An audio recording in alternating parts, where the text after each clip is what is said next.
अस्सलाम वालेकुम नाज़रीन, अॼु जी ॻाल्हि सां गॾु हाज़िर आहियूं। नाज़रीन, पाकिस्तान में 8 फरवरीअ ते चूंडूं थियण वारियूं आहिनि ऐं चूंडुनि जे लाइ हिन वक़्तु घटि में घटि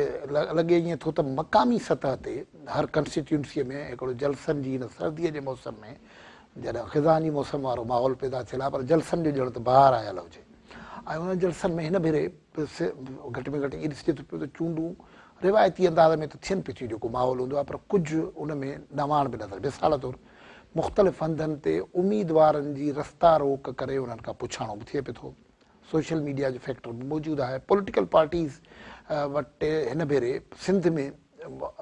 मुक़ाबला टफ कॉन्टेस्ट करण जा मुक़ाबलनि जो चांस घटि मिलियो आहे, पर मुल्की सतह ते ईअं थियो आहे त इमरान ख़ान बल्कि PTI जेकी आहे उन जे लाइ स्पेस न आहे, उहा ॼण त कॉर्नर कयल आहे, उन ते रिस्ट्रिक्शन्स बि आहिनि, केस बि आहिनि, उन लाइ ग्राउंड अफवार न आहे। इहा हक़ीक़त आहे जंहिंखां इनकार नथो करे सघिजे। पीपल्स पार्टी ॿ इतिहादी, पीपल्स पार्टी ऐं नवाज़ लीग, जिन 16-18 महीना गॾु इक़्तिदार में गुज़ारियो ऐं हाणे हिक ॿिए ते तीर बरसाइनि था पिया, इहो लगातार बिलावल भुट्टो ज़रदारी छाकाणि त इलेक्शन कैंपेन कुझु अॻु में शुरू कई हुई, त उन सभ खां अॻु में हल्की गोलाबारी जेका आहे उहा शुरू कई हुई नवाज़ लीग वारनि ते। उहे ख़ामोश हुआ, पर गुज़िरियल कुझु ॾींहंनि खां वठी उन्हनि जवाब ॾियण बि शुरू कया आहिनि। मिसाल तौरु मरियम नवाज़ ऐं शहबाज़ शरीफ़ पोइ गुज़िरियल ॾींहुं जेको तक़रीरुनि में जवाब ॾिना त ही पंजाब में अची करे पंहिंजे हुकूमत जी कारकर्दगीअ जा दास्तान पाण ॿुधाईंदड़ रुॻो इहो ॿुधाइनि त सिंध जे प्राइवेट जेलनि में जेके माण्हू क़ैद आहिनि जागीरदारनि वटि, उन्हनि खे चुन था आज़ादु कराइनि। हिननि वटि कहिड़ा इदारा ठही सघिया, हिन खां अॻु में बिलावल उन्हनि ते हमला कया हुया। हिकिड़ो इहो माहौल आहे। ॿिए पासे रोज़ बरोज़ जेको अदालती फ़ैसिला आहिनि उहे चूंडुनि जे माहौल खे बि मुख़्तलिफ़ बनाए छॾीनि था। मिसाल तौरु सनम जावेद जेका 9 मई वारे वाक़े में मुलविस ॼाणाई वई हुई, इश्तिहारी करार ॾिनल हुई, उन जा नॉमिनेशन फार्म रद्द कया विया, पर सुप्रीम कोर्ट अॼु करार ॾिनो त न, कंहिं इश्तिहारीअ खे जेसिताईं मुजरिम साबित नथो थिए उन खां वोट या इलेक्शन जो हक़ कीअं थो करे सघिजे, छाकाणि त इलेक्शन में हिसो वठणु बुनियादी हक़ आहे। इन्हनि सभिनी मौज़ूअनि ते गुफ़्तगू कंदासीं। मूंसां गॾु गुफ़्तगू में शरीक आहिनि 2 सीनियर तजवीहकार, साईं इमदाद चांडियो साहब ऐं डॉक्टर अब्दुल मजीद चांडियो साहब। महिरबानी साईं अब्दुल मजीद साहब, तव्हां सां गुफ़्तगू शुरू कयूं था पिया। इतो शुरू कयूं था न, हीउ जेको बिलावल भुट्टो ज़रदारी ख़ासि तौर ते पंजाब में जेके जलसा करे थो या इलेक्शन मुहिम जो जेको हुन हिसो बनायो आहे, हिकिड़ो त नवाज़ लीग खे टारगेट करे थो पियो त इहो चोथों भेरो वज़ीर आज़म बणिजी छा कंदो ऐं नौजवाननि खे मौक़ो ॾियणु घुरिजे। ऐं ॿियो इम्पोर्टेंट इहा ॻाल्हि पियो करे त जेकॾहिं इहो इक़्तिदार में आयो त इंतकाम जी सियासत कंदो, इन करे हू PTI जे वोटनि खे अपील बार बार करे थो पियो त असांखे वोट ॾिजो। कीअं था ॾिसो? हाँ साईं, ॾिसो त हाणे PTI खे त मुकमल तौर ते हिकिड़ो जेको आहे सो कोर्ट जो डिसीशन आहे ऐं इलेक्शन कमीशन जे जेको आहे सो इख़्तियारात में इहो वियो, जेको हुननि खे इहो भलो चवनि था या जेको हा बैट जेको आहे उहो न मिलियो। ऐं अहिड़े तरीक़े सां उहा पार्टी जेका आहे सॼी उहा ॾाढी हिकिड़ी अजीब लॻे थी त उहे सभु जो सभु जुदा जुदा जेको आहे सो इन्हनि सिम्बल्स तां या पंहिंजे निशाननि तां आज़ादु उमेदवार तौरु कंटेस्ट कनि पिया। ऐं उन कंटेस्ट में जेका हाणे ॿुधण में अचे थो त ख़ुदि जेका इस्टेब्लिशमेंट खां बि हिकिड़ी सर्वे कराई वई ऐं उन सर्वे में इहा ख़बर आई आहे त घटि में घटि जेको आहे सो PTI खे पंजाब में 40 खां 50 सीटुनि जी जेका आहे सा हिकिड़ी आहे मिलण जो हिकिड़ो इम्कानु आहे। हाणे उहे सभु जो सभु जेके आहिनि, जेकॾहिं मिलण जो इम्कानु आहे त उहे सभु जो सभु आहिनि आज़ादु उमेदवार तौरु। ऐं आज़ादु उमेदवार तौरु हुननि खे जेके बि निशान आहिनि हुननि जा अलॻि अलॻि निशान आहिनि। त ज़ाहिर आहे त हीअ हिकिड़ी जेका आहे सा, छो त जेकॾहिं ॾिठो वञे ऐं जेका सर्वे ॿुधाए थी या जेको असां ख़ुदि जेको आहे मिसाल तौरु दोस्तनि खां या किथे पंहिंजे यूनिवर्सिटीज़ ताईं, यूनिवर्सिटी जे प्रोफेसर्स ताईं, शागिर्दनि ताईं या आम दोस्तनि ताईं पंजाब में आहे त उते पीपल्स पार्टी जो एतिरो को हिकिड़ो जेको आहे सो बेस जेको चऊं उहो कोन्हे। त उहा हिकिड़ी पीपल्स पार्टी या बिलावल भुट्टो ज़रदारी उहो हिकिड़ो जेको उहो उमेदवार जेको आज़ादु तौरु इलेक्शन लड़े पियो त उहो इलेक्शन खां फ़ौरन पोइ का पार्टी जॉइन कंदो ऐं पार्टी जॉइन करण लाइ उनखे अॻु में हिकिड़ी जेका आहे सा उहा इंसेंटिव ॾिनो थो वञे त बाबा तव्हां असां सां शामिलु थिजो ऐं असां सां ई रहिजो। या बिलावल जो इहो चवणु त नवाज़ शरीफ़ जेकॾहिं इक़्तिदार में आयो त पोइ इंतकाम वठंदो, इहो कंदो, माना हिकिड़ो ख़ौफ़ हिकिड़ो जेको आहे सो उहा फिज़ा बि हिकिड़ी पैदा करणु, इहे सभु जेके आहिनि से वेंदे रिगिक ताईं जेका पोलिंग में अंदरि थींदी आहे, ये इलेक्शन जो दर हकीकत हिस्सो आहिनि, डेमोक्रेसी जो हिकिड़ो जेको आहे सो पार्ट आहिनि, मुख़्तलिफ़ इन्हनि सां जेका आहे सा त ही हिकिड़ी पंजाब में मुंहिंजे ख़्याल में त पीपल्स पार्टी पंहिंजो हथु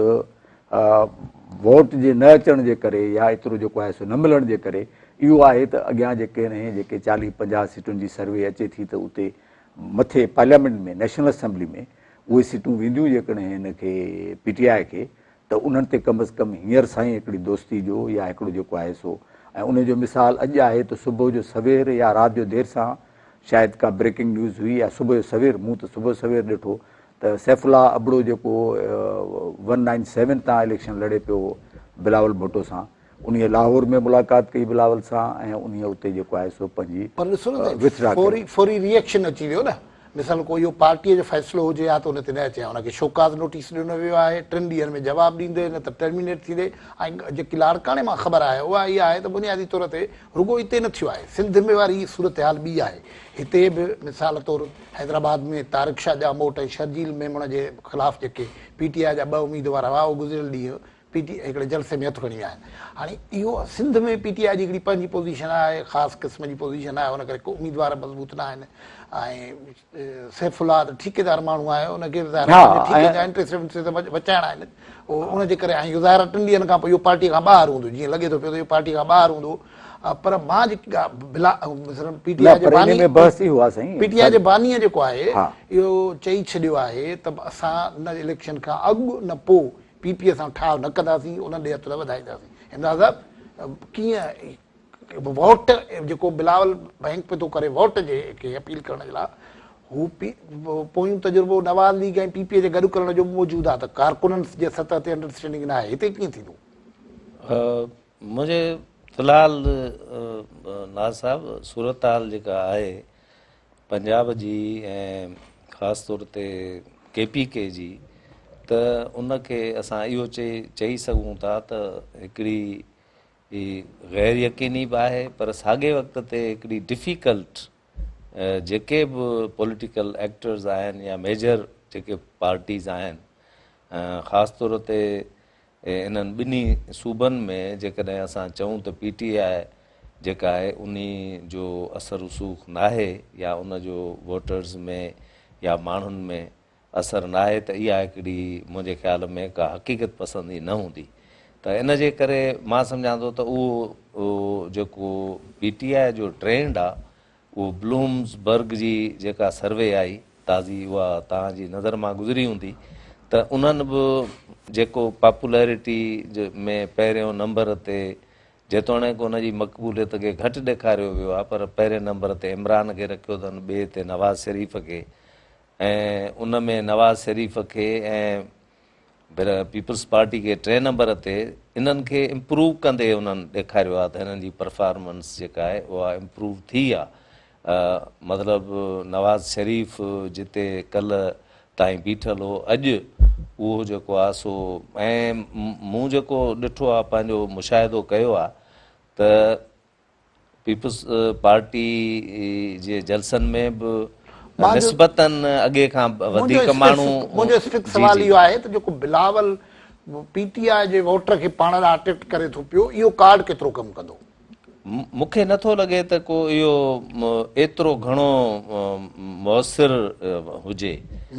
छाकाणि त जेकॾहिं उनजे तव्हां जेकॾहिं डाई हार्ड क़िस्म जा जेके उनजा पका रासिखुल अक़ीदा जेके यूथिया आहिनि, उहे त मुंहिंजे ख़्याल में तव्हां ॾिठो हूंदो जेके इन्हनि जी लीडरशिप जा स्टेटमेंट्स आहिनि। जीअं राति बि हिकिड़े प्रोग्राम में हिकिड़े PTI जे लीडर वाज़े करे छॾियो, ऐं इहो तक़रीबन रोज़ बरोज़ उहे इहो चवनि था त असांजो को बि पीपल्स पार्टी सां गॾु वञण जो इरादो कोन्हे। बाक़ी जेकॾहिं अञा हिकिड़ा जेके कुझु विक्टिमाइज़्ड माण्हू आहिनि, जेके सम्झनि था त असां गैर महफ़ूज़ आहियूं, ऐं ॿियो इहो त हा मुमकिन आहे त उहे जेके इहो सम्झंदा हुजनि त हाणे असांजी लीडरशिप जेल में आहे, जी जी जी जी, त उहे मता अची सघनि था। साई वठूं था ऐं वरी अचूं था।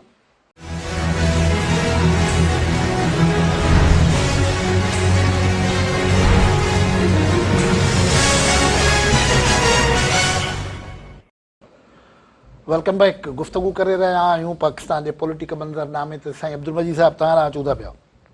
पोइ हाणे कहाणी आहे त सबको वज़ीर आज़म थियो वते थो फिरंदो। बिलावल भुट्टो ज़रदारी वज़ीर आज़म बणियो थो वते पियो। नवाज़ शरीफ़ ख़बर न आहे पाण थींदो पर जिसको पिया चाहे इलेक्शन में जीअं आवाम चाहे। हा अलाए आवाम चाहींदो या हिन में त वज़ीर आज़म थियण लाइ रुॻो वोट काफ़ी आहे या ॿिया मामला बि आहिनि उहे बि आहिनि। उन सां घटि में घटि हिन भेरे इलेक्शन हिकिड़ो ॿियो मामिलो थियो आहे त मतिलबु को पॉलिटिकल डिस्कोर्स जे बजाए परफॉर्मेंस केर बि नथो ॿुधाए पियो, रुॻो परफॉर्मेंस सबको अहिड़ी परफॉर्मेंस जी दावा करे थो पियो जेका ग्राउंड ते शायदि नज़र न पई अचे। परफॉर्मेंस जे हवाले सां बि ॾिसो न, छाकाणि हाणे जेकॾहिं मुक़ाबला हिन PTI अलॻि बीठल आहे, PMLN बीठल आहे, PP अलॻि बीठल आहे, त परफॉर्मेंस वारो सवाल बि इम्पोर्टेंट आहे न साईं। अनफॉर्चुनेट आहे इहो असांजे मुल्क सां त जमहूरियत जो नालो वठंदे बि इलेक्शन बजाए हाणे डिसीशन था थियनि, इलेक्शन कान थी थिए ऐं उहो अवाम ताईं हींअर अवाम बि बाशऊर आहे, उन्हनि ताईं बि इहा ख़बर आहे बिल्कुलु। किथे तव्हां ॾिसंदव न त उन्हनि जे कचहरियुनि में जेके एवरीडे मेकर असां चवंदा आहियूं पॉलिटिकल साइंस जे ज़माने में, होटलुनि ते ढाबनि ते वेही कचहरी करण वारा त बाबा फलाणे जी फलाणे सां डील आहे, फलाणो हीअं थो करे, फलाणो हीअं थींदो। त हाणे इहे सॼियूं जेके आहिनि सो इलेक्शन जो उन जे करे हिकिड़ी जेका तव्हां चयो पिए उहा गहमा गहमी या उहा इलेक्शन में हिकिड़ो माण्हुनि जो हिकिड़ो इंट्रस्ट उहो एतिरो न रहियो आहे। परफॉर्मेंस जेका आहे उहा पंहिंजी जाइ ते सभिनी पार्टियुनि जी जेका अॼु ताईं आहे मुंहिंजे नज़र में त उहा पूरी तरह का बि पार्टी अहिड़ी कान्हे जेका इहा दावा करे त हुन मुल्क खे अहिड़े तरक़ी ते पहुचायो। बिलावल साहब जेके अस्पतालूं आहिनि सिंध जूं, गिम्स आहे, NICVD आहे, SIUT आहे, उन्हनि खे पॉलिटिकल कार्ड तौरु इस्तेमालु त करे थो न, पॉलिटिकल कार्ड तो उहे इस्तेमालु थियनि था, पर उन्हनि जी बि जेका आहे हिकिड़ी त 15 सालनि जे अरसे में जेकॾहिं सिर्फ़ु इहो गिम्स ऐं SIUT त मुंहिंजे ख़्याल में अॻु में ई हिकिड़ो वजूदु रखे पई, गिम्स आहे या जेके आहिनि से NICVD आहे, इन्हनि जी जेकॾहिं सिर्फ़ु 15 सालनि में इहा कारकर्दगी आहे त इहा कारकर्दगी उहा कारकर्दगी न चइबी। ॾिसबो त अवाम जी जेका आहे सा भलाई केतिरी थी, गुरबत जो केतिरो थियो, अवाम खे सहूलियतूं केतिरियूं मिलियूं, रिमोट एरियाज़ ताईं थर काछे ताईं माण्हुनि खे कहिड़ियूं सहूलियतूं फ्राहम कयूं वियूं, ॿोॾ में माण्हुनि खे केतिरी जेका आहे सा मदद थी। हाणे इहे शयूं ॻणबियूं या इहे ॻणबियूं सिर्फ़ु त बाबा असां हे हिकिड़ो प्रोजेक्ट आहे उहो असां ॾिनो आहे ऐं अस्पतालूं ॾिनियूं आहिनि। परफॉर्मेंस जे हवाले सां इमदाद साहब हिकिड़ी ॻाल्हि हीअ बि थिए थी त जेके वोटर आहिनि हिन भेरे भले उनखे ख़बर न आहे माण्हू उनखे उन अंदाज़ में वठे या न वठे, पर माण्हुनि पुछाइणु शुरू कयो आहे, ॻाल्हाइणु शुरू कयो आहे। उहे सोशल मीडिया ते बि रखनि था पिया, न त कुंड में ॻाल्हाइबो हुयो, पुछाइणु थियो आहे, रस्ता रोक बि थी आहे ऐं को सिंध में मुंहिंजो ख़्यालु आहे 30 खां वधीक कैंडिडेट्स खां इन क़िस्म जी सूरत हाल सोशल मीडिया ते आई आहे। छा चवंदो हाणे जेकॾहिं मुंहिंजे ख़्याल में त अकाउंटेबिलिटी या एहतसाब चूंडियल नुमाइंदनि जो जेकॾहिं वाकई वोटर्स कनि था ऐं उहे उन्हनि खां पुछनि था ऐं इहो उन्हनि में मतिलबु हिकिड़ो अहिड़ो जीअं स्पिरिट आहे, पोइ त इनखे असां सारायूं था। पर जेकॾहिं सिर्फ़ु इहो फेसबुक ते ॾेखाव ख़ातिर हिकिड़ी शइ तव्हां जेकॾहिं रुॻो ॾेखारियो था त मां नथो सम्झां त इहो को मुस्तक़िल तौर ते इहा का हिकिड़ी अहिड़ी अकाउंटेबिलिटी आहे जंहिंसां उम्मीदवारनि जे हुन ते को रवैये ते या उन्हनि जे बिहेवियर ते असरु। मां सवाल ही थो कयां, ॾिसो न माण्हू इहो ॾाढो ख़बर आहे त उम्मीदवार ॾाढा मज़बूत माण्हू हूंदा आहिनि, उनजी पुलिस पॉलिटिक हूंदी त को माण्हू रस्तो खणे रस्ते में बीह अची चवे थो तव्हां ॿुॾा थी पिए, तव्हां किथे हो, सत केतिरियूं गाॾियूं अथव बंगलनि ते। ॾिसो इहो हिकिड़ो जेका मां चवां थो इन करेज खे त असां खे साराइणु खपे त जेकॾहिं उन्हनि जे ॿोॾ जे वक़्त में या मुसीबतुनि जे वक़्त में ई सिर्फ़ु न बल्कि आम तौर ते बि मां सम्झां थो त असांजे वोटर खे ऐं सिंध जे शहरनि खे ऐं असांजे चाहे ॻोठाणा हुजनि या शहर जा जेके माण्हू आहिनि उन्हनि सभिनी खे जेके बि चूंडियल नुमाइंदा आहिनि उन्हनि जी परफॉर्मेंस ऐं कारकर्दगी ते बिल्कुलु नज़र रखणु खपे, तनक़ीद बि करणु घुरिजे ऐं चूंडियल नुमाइंदा जेकॾहिं अचनि था त उन्हनि खां कुझु कमिटमेंट्स वठणु घुरिजनि। उमूमन त तव्हां ॾिसो सुधरियल शायदि पहिरियों भेरो पियो तो सिधो चवनि था त नवाब तूं न आयो आहीं, तोखे वोट न ॾींदासीं। इहा मतिलबु हुननि खे उन में रिस्पेक्ट जेको इन्वॉल्व आहे उहो बि हुननि खे ख़बर हूंदी आहे हुते त हिन वॾेरे भोतार खे मां जवाबु ॾियां थो पियो, सुभाणे मूंसां छा थी सघे थो, हुनजे बावजूदि ईअं ॻाल्हाइनि था माण्हू। साईं इहो मां इहो ई त ॻाल्हि कयां थो त जेकॾहिं इनखे हिकिड़ो उन अवाम जे उन जुरत ऐं हिमत सां जेका पंहिंजे मसइलनि जे लाइ, ज़ाहिरी ॻाल्हि आहे उहो को पंहिंजी इहा का दुश्मनी उन्हनि जी कान्हे, पर उहे हिकिड़ो पंहिंजे ॾुख जो पंहिंजे तकलीफ़ जो इज़हार कनि था, त चूंडियल नुमाइंदनि खे ख़ुदि पंहिंजे इन्ही वञा लर्न करणु खपे, सिखणु खपे। मजी साहब सिंध में पॉलिटिकल सीन मिसाल तौर MQM ज़ाहिर आहे हीअ उहा पुराणी MQM न आहे, PTI सिमेश थियल आहे, नवाज़ लीग फॉर्मलिटीअ तौरु कुझु एक्टिविटी कई आहे, कुझु हंधनि ते कुझु कोशिशि कई अथनि, बशीर बेमण वारनि हिननि त कुझु थी वञे। GDA तव्हां ॾिसो कमज़ोर हालत में आई आहे, एतिरी बि न आई आहे, हुनजी लीडरशिप जेकी टॉप लीडरशिप आहे अञा को वॾो जलसो न कयो आहे ऐं शायदि करे बि न, पर पोइ सिंध में त सूरत हाल ॿी पई नज़र अचे।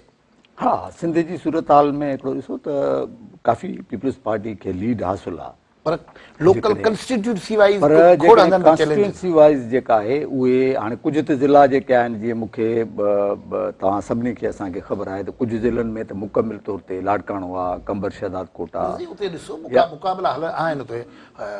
मसाला तौरु टफ कॉन्टेस्ट ॾिसो न हिकिड़ो 4-5 जेकॾहिं उते प्रोविंशियल असेंबली जूं सीटूं आहिनि, 2-3 जेके नेशनल असेंबली जूं आहिनि, त उते उन मार्जिन खे ॾिसबो न त उहो केतिरी जेका आहे आहे, त उन लिहाज़ सां पीपल्स पार्टी जूं काफ़ी जेके आहिनि। मां जेकॾहिं एजाज़ खे वठूं इस्लामाबाद मां, एजाज़ साहब महिरबानी तव्हां ज्वाइन कयो। एजाज़ ये जो मुल्क की नेशनल सीन पे सूरत हाल है कि PTI तो स्मैश है, पार्टी की सूरत में मौजूद नहीं है, अब वो शेर और तीर का जो मुकाबला है उसमें तीर बल्ले के वोट मांग रहा है। पाकिस्तान की पॉलिटिकल पार्टीज, उनके वर्कर्स का रिलेशनशिप, उनका जो माइंड मेकअप होता है एक दूसरे के मुतालिक, उसमें ये कार्ड काम करेगा। लेकिन आज वैसे तो ये देखना पड़ेगा, क्योंकि इलेक्शन डे जो होता है वो उसकी अपनी एक साइंस होती है, अपनी एक साइकी होती है, और वोटर जब वोट डालने जाता है पोलिंग बूथ के अंदर, उस वक्त भी बहुत सारी चीजें उसके दिमाग में अक्सर चल रही होती हैं। तो ये कोई ऐसी लेकिन पाकिस्तान पीपल्स पार्टी की जो हिकमत अमली है, आप ये देखिए कि बिलावल ने काफी जारहाना अंदाज इख्तियार कर रखा है। एक तो नून लीग के खिलाफ वो जारहाना अंदाज इसलिए भी मैं समझता हूँ इख्तियार कर रखा है कि एक तो जो PTI की स्पेस है बतौर अपोजिशन पार्टी मुस्तकबिल में भी वो मुश्किल खड़ी कर सकती है, तो वो खत्म हो जाए। दूसरा ये कि चूंकि इमरान खान मैदान में मौजूद नहीं है, तो PTI का जो वर्कर है वो उसके पास कोई रास्ता ऐसा नहीं है, क्योंकि अगर वो गौहर को बैरिस्टर गौहर की क़यादत में PTI के लोगों को जितवा भी देता है, तो उनमें से बहुत सारे लोग तो शायद अब केसेस भुगतते रहेंगे और पार्लियामेंट में आ ही नहीं सकेंगे, हल्फी नहीं उठा सकेंगे। तो ये सिचुएशन जो है ये कैच-22 की सिचुएशन है PTI के वर्कर्स के लिए। तो इसलिए ये हो सकता है कि PTI का वो एक तो जो मिडिल ग्राउंड वर्कर होता है वो भी सोचे, क्योंकि PTI का पंजाब में जो वर्कर है वो पीपल्स पार्टी को बहुत सारे लोगों से मेरी बात हुई, वो कबूल करने पर तैयार है, लेकिन नून लीग को कबूल करने पर तैयार नहीं है। वो नून लीग का उसी तरह मुखालिफ है जिस तरह एक जमाने में नून लीग के कायद नवाज शरीफ जो है वो पीपल्स पार्टी मुखालिफ थे। तो अब वो नून लीग को हराना चाहता है बुनियादी तौर पर, और उसे ये पता है कि उसके उम्मीदवार आज़ाद उम्मीदवार हैं, कई लोग इलेक्शन से आउट हैं, 2-3 लोगों को आज इलेक्शन लड़ने की इजाजत मिली है, लेकिन वो अगर लड़ भी लें और जीतने की कोई गारंटी नहीं है। एजाज, ये जो 2-3 लोगों की आप बात कर रहे हैं, खासतौर पर ये जो सनम जावेद को इजाजत मिली है वो 119 पे भी है, 119 पे भी है और 120 पे भी है। इनमें से 120 पे मरियम नवाज भी है, और सनम पहले ही कॉन्टेस्ट जो था एक्सपेक्ट किया जा रहा था। तो इससे पॉलिटिकल हीटअप, पॉलिटिकल एनवायरनमेंट में गर्मी आएगी, क्या होगा? इससे यकीनी तौर पर गर्मी आई है, क्योंकि सनम जावेद जो है वो पॉपुलर हैं इस वक्त लाहौर में। वो जिस तरह से मुश्किलात वो उन्होंने भुगत रही हैं, और वो इमरान खान को छोड़ नहीं रही। तो वो उनकी पॉपुलैरिटी ग्राफ जो है वो काफी ऊंचा है और वो मरियम नवाज के लिए मुश्किलात पैदा कर सकती हैं, लेकिन कुछ ताखीर हो गई है मरियम नवाज के सामने। एक तो मुस्लिम लीग नून लाहौर में उसका अपना नेटवर्क बड़ा स्ट्रांग है, लेकिन जो सनम जावेद है वो लेट हो गई हैं, उनको अब इलेक्शन में कोई 12 दिन रह गए हैं, तो अब उनको इजाजत मिली इलेक्शन लड़ने की। तो अब वो 12-13 दिन में कितना बड़ा तीर मार लेंगी ये देखने की जरूरत है। लेकिन मैं आपको बताऊं कि खाली सनम जावेद ही एक मुश्किल नहीं खड़ी कर सकती। नवाज शरीफ साहब के मुखालिफ जो हैं डॉक्टर यास्मीन राशिद, वो बहुत डट के खड़ी हुई है और इमरान खान के साथ भी डट के खड़ी हुई है और नवाज शरीफ के खिलाफ इलेक्शन भी लड़ रही है। उन्हें बहुत पहले इलेक्शन की इजाजत मिल गई थी। नवाज शरीफ साहब का हल्का जो है वहां भी नून लीग का जो मुकाबला है वो बहुत ही सख्त है, और चूंकि लाहौर में पीटीआई का वोट बैंक बहुत स्ट्रांग है और पीटीआई का सेंटिमेंट बहुत स्ट्रांग है लाहौर में दीगर शहरों की निस्बत, तो लाहौर के तकरीबन वो तमाम हल्के जहां नून लीग के कैंडिडेट हैं सिवाय 127 के, वहां वो नून लीग का कैंडिडेट जरा मजबूत नहीं है, नया कैंडिडेट है। लेकिन सरदार अयाज सादिक हो या रोहिल असगर हो, मरियम नवाज हो, शहबाज शरीफ हो या कोई और हो उसमें, और फिर नून लीग ने टिकटें देते हुए भी बहुत सारे लोगों को नाराज किया। तो ये नून लीग के अंदर जो नाराजगी का फैक्टर है ये भी, और फिर पीटीआई का फैक्टर बड़ा काम करेगा। नून लीग को बड़े क्लोज कॉन्टेस्ट का सामना करना एजाज ये भी बताइए कि ये जो पहले तो बिलावल साहब बड़े धारते रहे थे ना मुस्लिम लीग पे, मतलब बम गोले बरसा रहे थे, लेकिन कल से मुस्लिम लीग ने भी जवाब देना शुरू किया है कि तुम्हारी क्या परफॉर्मेंस है, तुम्हारे पास तो बॉन्डेड लेबर है, प्राइवेट जेल्स हैं, तुम्हारी इदारे काम नहीं करते हैं। उसके बाद मेरा ख्याल है कि उस लाइन पे नहीं, आज की जो तकीर थी मुल्तान वाली वो किसी और डायरेक्शन में चली गई थी। नहीं, मैंने अगर आपने सोशल मीडिया फॉलो किया हो तो मैंने पीपल्स पार्टी के जो सोशल मीडिया अकाउंट्स हैं उन पर एक चीज देखी है, वो बार बार इस बात को अब उठा रहे हैं पिछले 3-4 दिन से कि आप 30 साल से पंजाब में इक़्तिदार में थे, आप मरकज में इक़्तिदार में रहे हैं और आपने अगर क्या सिर्फ पंजाब ही पाकिस्तान है, एक तो वो ये सवाल उठा रहे हैं। दूसरा ये सवाल उठा रहे हैं कि जो सर्दी में नमूनिया का जो केसेज पंजाब में आए हैं तो सिर्फ लाहौर में जो है वो तक 50 से ऊपर डेथ हो चुकी है। तो वो ये उठा रहे हैं कि भाई आप जहां इक़्तिदार में थे पंजाब में वहां तो नमूनिया की वैक्सीन मतलब नहीं है। दिखाने के लिए सिर्फ ये है कि दूसरे की कारकर्दगी खराब है, अपनी कारकर्दगी न बिलावल दिखा सकता है न मरियम दिखा सकती है। कारकर्दगी पर तो कोई भी बात नहीं करेगा। मतलब शैला रज़ा ने ये कह रही थी कि हम पूरे पंजाब को जो है वो सिंध जैसा बनाएंगे, तो उसके ऊपर कुछ लोग हंसे भी। लेकिन ये बड़ा ये इंपॉर्टेंट सवाल है कि अगर सिंध में कुत्ते की वैक्सीन नहीं है, कुत्ते के कांटे की, तो पंजाब में नमूनिया की वैक्सीन मौजूद नहीं है। और फिर पंजाब में ये भी केसेस आ रहे हैं कि डॉक्टर उनको अटेंड भी नहीं कर रहे जो मरीज आ रहे हैं। तो ये सारी कारकर्दगी जो है, अब ये मुझे बताइए कि ये जो अब जिक्र फिक्र में नहीं आ रहे हैं लेकिन बड़े खिलाड़ी हैं, JUI है, मजहब लब्बैक का वोट है, ANP उस तरफ है KP में, वो वहां क्या हो रहा है? देखिए, लब्बैक की कंसंट्रेशन भी पंजाब में है क्योंकि लब्बैक जो है वो दो पार्टीज को नुकसान पहुंचाने की पोजीशन में है। एक तो वो सबसे ज्यादा नुकसान नून लीग को पहुंचाने की पोजीशन में है। हमने पहले भी देखा है, ये जो जिमनी इलेक्शन हुए थे उनमें भी लब्बैक के लोग मौजूद थे और उन्होंने जो वोट कहा था वो ज्यादातर ट्रेडिशनल वोट उन हकों में था जो नून लीग को जाता था। लेकिन वो कोशिश ये कर रहे हैं, उनके बड़े उम्मीदवार हैं। और JUI जो है वो अब खैबर पख्तूनख्वा से ज्यादा पंजाब में एक्टिव दिखाई देती है क्योंकि खैबर पख्तूनख्वा में मौलाना साहब को जो है वो जो थ्रेट्स मिल रही हैं, तो खैबर पख्तूनख्वा में इसका मतलब ये नहीं है कि JUI को कमजोर हो गई है। JUI ने अपनी हिकमत अमली तब्दील कर रही है। खैबर पख्तूनख्वा का एक पॉकेट ऐसा है जिसमें स्वात है, बुनेर है, उसके साथ मटा है, नीचे दीर में, मर्दान में और खुद पेशावर शहर में ANP काफी मजबूत जमात है चारसदा में। तो ANP कुछ सीटों पर अपसेट करेगी, यकीनी तौर पर करेगी, लेकिन बुनियादी बात यह है कि खैबर पख्तूनख्वा के इन इलाकों में नून लीग का पहले से वोट नहीं है और उसका फायदा जो है वो ज्यादातर ANP उठाएगी। हो सकता है 1-2 जगहों पर पीपल्स पार्टी उठा ले फायदा, लेकिन जो सबसे बड़ा फायदा, जो सबसे ज्यादा PTI स्ट्रांग दिखाई देती है वो खैबर पख्तूनख्वा में दिखाई देती है जहां PTI का एक ऐसा स्ट्रांग वोट है। आजाद शुक्रिया। लेकिन ही समूरी गुफ्तगू खैबर पख्तूनख्वा पंजाब ॻाल्हायूं था, बलोचिस्तान जहिड़ो उन साईं मजीद साहब उन किसे मां ई ॿाहिरि आहे न, बलूचिस्तान की सीमा ॿाहिरि आहे पर ॿई पार्टियूं जेके आहिनि हींअर पीपल्स पार्टी या मुस्लिम लीग नून नवाज़ शरीफ़ उते वञी चुको आहे ऐं योम तासीस त पीपल्स पार्टी उते मल्हाए आई आहे हिन में ऐं तक़रीबन वॾा वॾा सरदार जेके आहिनि सवाइ मुंहिंजे ख़्याल में त अख्तर मेंगल ॿाहिरि वेठो आहे पंहिंजी पार्टी में ऐं डॉक्टर मालिक बलोच वारा आहिनि बाक़ी ॿिया त सभई सरदार जेके आहिनि राइट फ्राम जेको आहे सो झटपट या देर अलायार खां वठी वेंदे हर जाइ ते शामिल आहिनि इन ते पाण ॻाल्हाईंदासीं त हाणे इहे सरदार साहिब केतिरा रिलेवेंट थी विया आहिनि जेको मारंग बलोच जो मेड़ थियो आहे उहो त बिल्कुलु ई ॿियो जहान पियो ॿुधाए न पाण गुफ़्तगू जारी रखंदासीं ब्रेक